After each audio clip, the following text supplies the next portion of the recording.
বলিউড অভিনেত্রী মালাইকা আরোরার জীবন যেন রহস্যে ঘেরা। আরবাজ খানের সঙ্গে বিচ্ছেদের পর বয়সে ছোট অর্জুন কাপুরের প্রেমে পড়েন মালাইকা। বান্দ্রায় একসঙ্গেও নাকি থাকতেন তারা, এমন খবরও হয়েছে একাধিকবার। অর্জুন মালাইকাকে নিয়ে নতুন খবর ছড়িয়ে পড়েছে বিটাউনে। দীর্ঘ 5 বছরের প্রেমের রীতি টানছেন তারা, বন্ধুত্বের সম্পর্কেও রাখতে চাইছেন না এ জুটি, এমন খবরই প্রকাশ করেছে ভারতীয় একাধিক সংবাদ মাধ্যম। অর্জুন কাপুরের জন্মদিনের অনুষ্ঠানে ছিলেন না মালাইকা, এখান থেকে শুরু জল্পনা। এই জল্পনায় আবার ঘি ঢেলেছেন কেউ কেউ, বলছেন সাবেক স্বামী আরবাজ খানের সঙ্গে সম্পর্ক রেখেছেন মালাইকা। বিচ্ছেদ হলেও আরবাজ খানের সঙ্গে কেন সুসম্পর্ক রেখেছেন মালাইকা, এ প্রশ্ন নেটিজেনদের। নেটিজেনদের এই প্রশ্নের উত্তর দিয়েছেন মালাইকা নিজেই। বলেছেন বিচ্ছেদ হলেও ছেলে আরহান খানকে একসঙ্গে বড় করেছেন মালাইকা ও আরবাজ। ছেলের জন্যই বিশেষ করে সাবেক স্বামীর সঙ্গে সম্পর্ক রেখেছেন। সম্প্রতি এক সাক্ষাৎকারে এমনটাই বলেছেন এই অভিনেত্রী।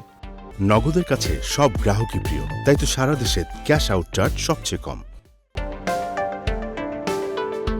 মালাইকা জানান বিচ্ছেদের পর বুঝতে পারছিলেন না কিভাবে ছেলেকে বড় করবেন, আরবাজের কাছ থেকে পরামর্শ নিতেন, ক্রমেই তৈরি হয় বোঝাপড়া। সাক্ষাৎকারে মালাইকা বলেন, প্রথম দিকে বেশ জটিল ছিল বিষয়টা, কিন্তু জীবন তো এমনই। আমরা বুঝতে পারি দুজন প্রাপ্তবয়স্কের মধ্যে যত সমস্যাই হোক তার প্রভাব যেন সন্তানের উপর না পড়ে, তাই দুজন মিলে সন্তানকে কিভাবে বড় করব তার অনুকূল একটা রাস্তা আমরা খুঁজে বের করি।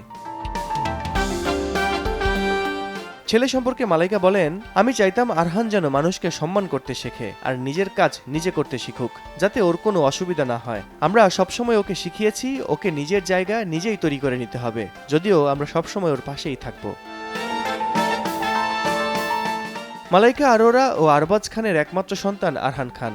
আরবাজের সঙ্গে 2016 সালে বিচ্ছেদ হয় মালাইকার। এরপর অর্জুন কাপুরের সঙ্গে প্রেমের সম্পর্কে জড়ান এই অভিনেত্রী।